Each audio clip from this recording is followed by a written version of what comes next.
Hi Change Checkers, welcome back to another video, and today is a really exciting one as we're going to be answering your numismatic questions.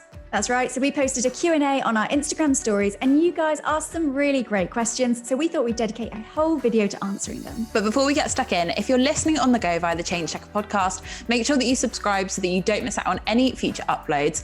And if you're watching this video, make sure you give us a like and that you subscribe to our YouTube channel and hit the notification bell to stay up to date with all the latest from us. Right, so I think let's kick things off with the first question, and that's from D. Corbett Collects.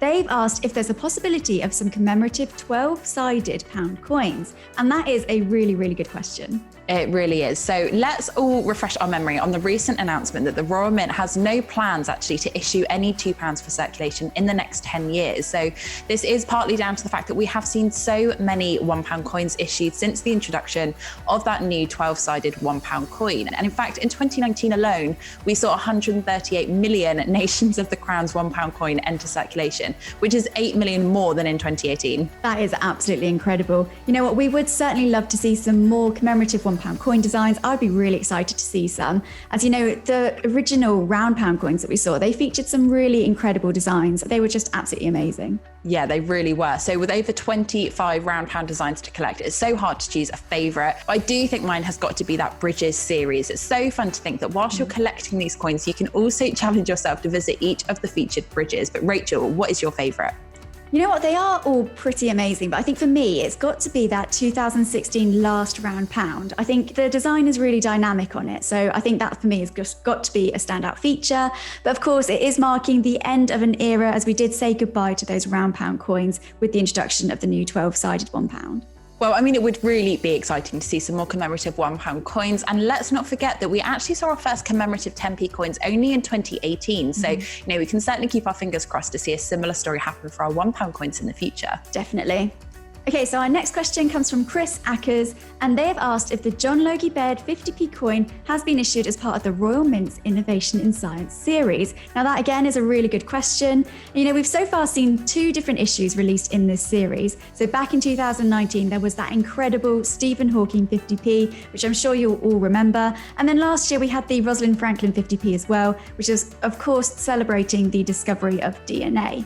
Now, it's not actually been confirmed if the John Logan Baird 50p has been issued in this series. At the moment, it's only been released as part of the 2020 annual coin set, but it will be released later individually in the year. And I think at that point, we'll know for sure if it will be included in the series. But, you know, I would put my money on it, to be honest with you. I think it would be a great one to add to that series. A very welcome addition indeed. Yeah, definitely. I would have to agree. So next up, we've got a question from Tyler Mattison, who's asked, how can they store a big coin collection? Which we actually often get asked quite a lot, don't we, Rachel? So we love seeing all the different ways that people store and present their coins, and some collectors really have been incredibly imaginative. We even saw one Change Checker decorate their downstairs loo with their frame collections to keep their guests entertained. Yeah, that was fantastic. I think that guy even won Change Checker of the Month. So yeah, that was a really good one, very creative. But if you are perhaps looking for more of a conventional way to store your collection, it is important to remember that you want to try and keep your coins separate from each other. That way you minimize the wear and tear of the coins from rubbing against each other,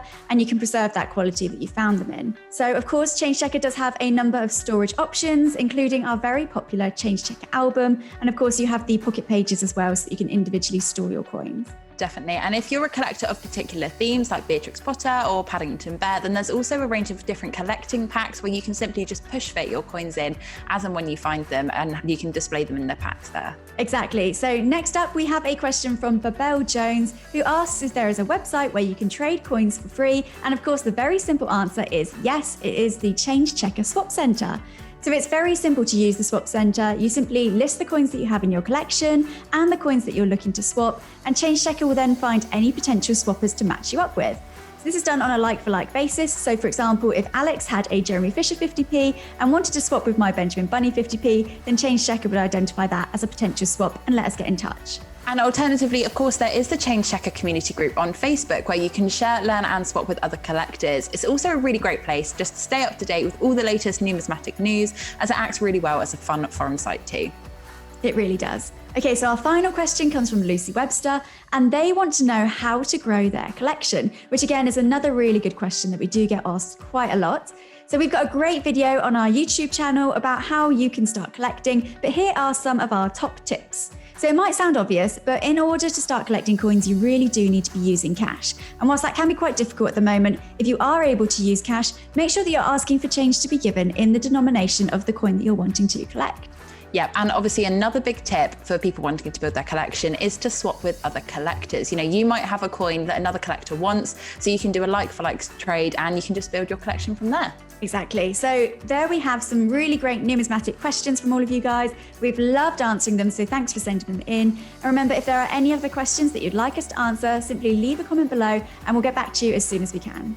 Yeah, exactly. And if you've liked this video, don't forget to give it a thumbs up. And if you're watching on YouTube, don't forget to subscribe to our channel, hit the notification bell. And if you're listening to Change Checker on the Change Checker podcast, make sure you subscribe there too, so you never miss out on any future uploads. See you next time.